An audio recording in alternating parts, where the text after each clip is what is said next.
Hello guys. आज हम जो टॉपिक करने वाले हैं वो बहुत ही इम्पोर्टेंट टॉपिक है। और टॉपिक टॉपिक क्या है कि मेजर प्रॉब्लम्स है, एक देश की नहीं पूरी दुनिया की है, जिसका हल करना बहुत ज़रूरी है। लेकिन हर प्रॉब्लम का हल करने से पहले हमें उसके रूट्स को जानना ज़रूरी होता है कि एक्चुअली ये प्रॉब्लम्स क्रिएट कैसे हुई। तो हम जो वन बाय वन सभी वीडियो में जो इंटरनेशनल टेररिस्ट ग्रुप हैं उसके बारे में पढ़ेंगे, ठीक है। और इस वीडियो में हम करेंगे अल कायदा जो ग्रुप है उसके बारे में करेंगे। फर्स्ट ऑफ ऑल हम ये जानेंगे कि एक्चुअली हम टेररिस्ट कहते किसे हैं। टेररिस्ट बेटा वो होता है कि जिसका कोई धर्म जात नहीं होती, जस्ट वो अपने एक कट्टर धर्म को लेकर चलता है कि नहीं, जो जिस धर्म को मैं मानता हूँ वही धर्म के सभी लोग होने चाहिए, दूसरा धर्म तो आसपास भी कोई नहीं होना चाहिए। तो ऐसे जो कट्टर होते हैं धर्म की फीलिंग्स को लेकर, ठीक है, जो सही अर्थ में धर्म की फीलिंग को समझते नहीं हैं, सिर्फ कट्टरता ले आते हैं किसी चीज़ को लेकर, वो टेररिस्ट कहलाते हैं।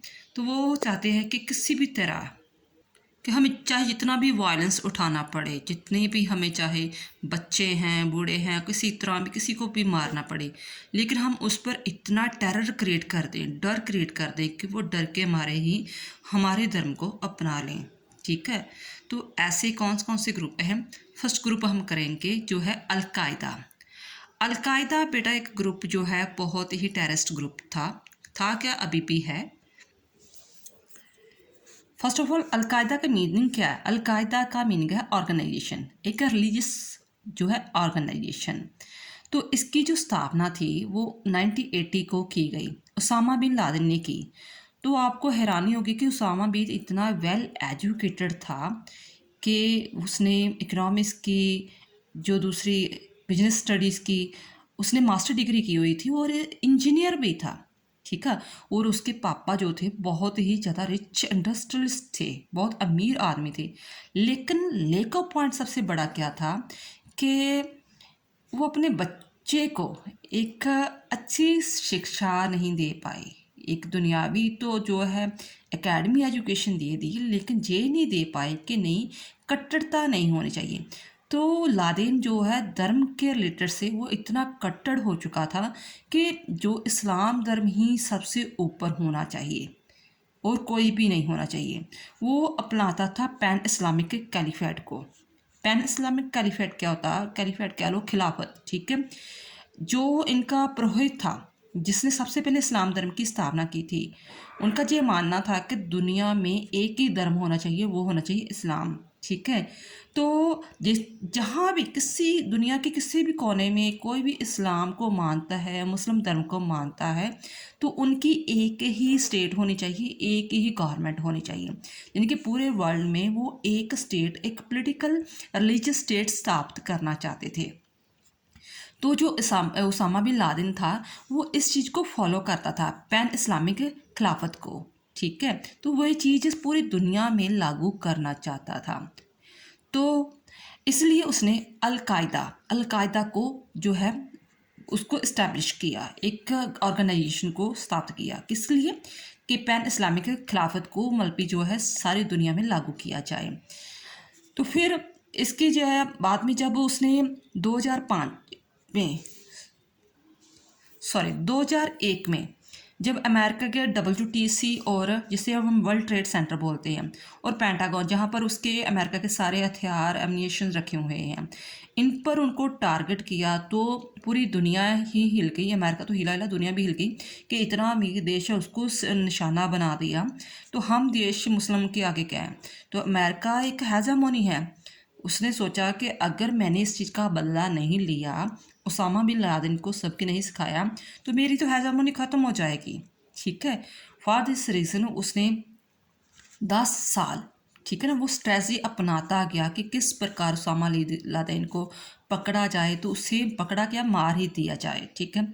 तो बड़ी स्ट्रेटजी के साथ उन्होंने बाद में एबटाबाद जो पाकिस्तान में है, ठीक है, जब पता उन्हें चला कि वो एबटाबाद में छुपा बैठा हुआ है, वहाँ जाकर उन्होंने, किसी को भी नहीं पता था, जहाँ जो एक जो मारने वाली टीम थी वो या उनके राष्ट्रपति थे, ये बस दो आदमियों को पता था कि हाँ कि ये स्ट्राइक हो रही है, सर्जिकल स्ट्राइक हो रही है। 2 मई 2011 को मलबी बाद में उसे मार गिराया ओसामा बिन लादेन को। और ये भी नहीं कि उसकी लाश को दफना दिया या जला दिया, उसकी लाश को समुंदर में फेंक दिया कि दोबारा से कोई उसका जो है कोई मोनूमेंट ही ना तैयार कर दे, उसे एज ए गुरु बना दे या कुछ भी है उसकी यादगार कोई बना दे, तो समुंदर में उसे फेंक दिया। उसके बाद में अल जवाहरी जो था वो दैन आफ्टर सेकंड जो लीडर बना उसामा बिन लादेन के बाद, अल जवाहरी जो उसने मतलब जड़ा उस अलकायदा का लीडर बना। तो जैसे इसे मारा था, इसी प्रकार अल जवाहरी को भी अगस्त 2 को 2022 यानी कि 10 साल के बाद इसे भी, ठीक है, इसे भी मार गिरा दिया। तो ये है कि वो अमेरिका किसी को छोड़ता नहीं, अगर मान लीजिए उस पर कोई हमला करता है या कुछ भी है, चाहे उसे समा जरूर लगता है। देखो 2001 में उसने हमला किया, 2011 में पहले ओसामा बिन लादेन को मारा, देन आफ्टर उसने 2022 में जो है जवाहर अल जवाहरी को मार दिया। अब इनका जो ग्रुप काम कर रहा है लेकिन इतना स्ट्रॉन्ग नहीं रह गया जितना वो स्ट्रॉन्ग पहले था, ठीक है। तो कहता है कि which he after the death of the Osama bin Laden on May 2 2011 al Zawahiri took over the command of Al Qaeda, who was killed in American drone attack on August 2nd 2022, which he has standing in a balcony of his residence in Kabul, Afghanistan. It was a big setback to almost all the terrorist organization because Al Qaeda has relation among with all the Muslim terrorists. तो I hope आपको समझ में आ गया होगा कि अल कायदा क्या चीज़ है, ठीक है, किसने इसकी स्थापना की, किस किस प्रकार इसके जो डोमिनेट लीडर थे उसको मार गिराया। एंड में इसका नटशल करते हैं। नटशल क्या है कि अल कायदा का फाउंडर कौन था? Osama bin Laden. कब की? 1980 को।